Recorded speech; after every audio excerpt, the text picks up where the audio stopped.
بسم اللہ الرحمن الرحیم۔ السلام علیکم ڈیئر ویورز، ہمارا آج کا ٹاپک ہے چارپائی پر لمبائی کے رخ میں چادر ڈالنا۔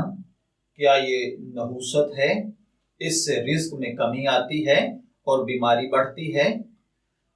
دیکھیے بھائیوں اور بہنوں، عام طور پر بڑے بوڑھے بزرگوں سے یہ سنا ہے کہ چارپائی کی پائنتی یا سرہانے کی طرف کھڑے ہو کر چارپائی پر چادر نہیں بچھانی چاہیے، کیونکہ اس سے اگر چادر بچھائی گئی تو چادر بچھانے والے کے لیے پریشانی اور نحوست پیدا ہوتی ہے، یا جب چادر بچھانے کے بعد اس چارپائی پر کوئی لیٹے گا تو اس پر نحوست، تنگ دستی، غربت، بیماری، ٹینشن، پریشانی اور فساد جیسے روحانی امراض میں وہ مبتلا ہو جائے گا، یا وہ برے اور گندے خواب دیکھے گا۔ تو دیکھیے بھائیوں اور بہنوں، شرعاً اس کی کوئی دلیل نہیں ہے، اس کی کوئی حیثیت نہیں ہے، یہ صرف توہم پرستی ہے۔